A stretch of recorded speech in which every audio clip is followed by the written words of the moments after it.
Corrieyairack Pass is an 18th century military road that connects the settlements of Laggan and Fort Augustus to one another in the Scottish Highlands. Its construction in 1731 by the newly formed British Army occurred under the charge of General George Wade, a man whose name is now inseparable from the network of Scottish roads commissioned during his tenure as Commander-in-Chief of North Britain.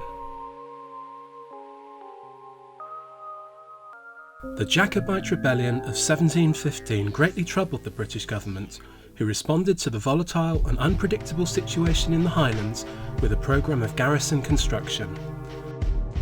Finding themselves outmanoeuvred by the agile Highlanders, the British Army started building roads to join the newly built barracks and forts together as part of a concerted effort to keep the peace.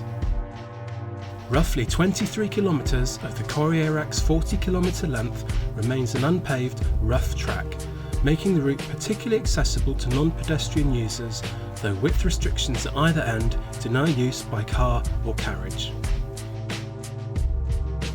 The road climbs over 700 metres to Laggan, the Gaelic name given to the highest point of the pass, which is located at the western end of a series of sharp, hairpin bends. Many peat-blackened burns and streams cross the pass, which make for cold, wet feet if you're hiking or unfortunate enough to stall whilst crossing by motorcycle. The larger crossings were bridged by Wade, and much of their original stonework can still be seen, though all have been repaired or preserved in one way or another. The sturdy, double-arched Garver Bridge spans the River Spey aside the widest ford on the pass, which also marks the point where traditional stone paving yields to its modern-day aggregate form.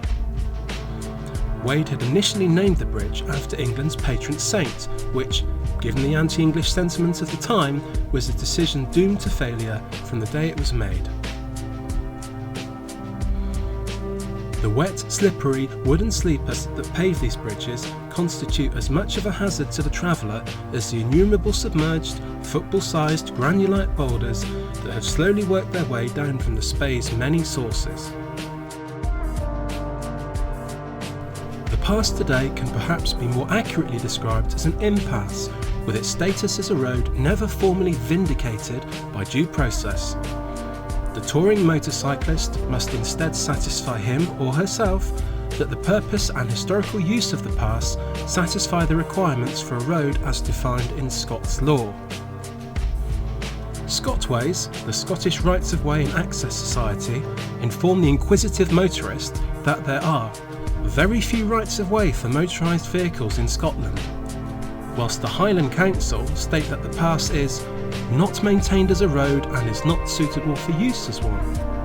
Although accurate, both answers are intentionally evasive and avoid explicitly stating the pass not to be a road, presumably to both deter the kind of motorist who lacks the responsibility to use the pass in an acceptable way and to avoid the financial responsibility of maintaining such a narrow, remote hill road. The pass and its bridges are recorded by Historic Scotland as scheduled ancient monuments, so damage, however it may occur, is likely to constitute a criminal offence. For this reason, motorcyclists must retain wheel traction at all times, particularly after periods of very wet weather when wheel traction is harder to keep. The lack of any vindication makes motorcycle use of this road a privilege rather than a right. Perhaps the best summary of the Corrieyairack's majesty was made by General Wade's successor, Major William Caulfield, who is credited with writing, "Had you seen these roads before they were made, you would lift up your hands and bless General Wade. Bless Wade I cannot, but if he were here today, it would be a pleasure to lend him my motorcycle so that he too may experience the beauty of his toil by way of the unique test of physics that only a motorcyclist is gifted to understand."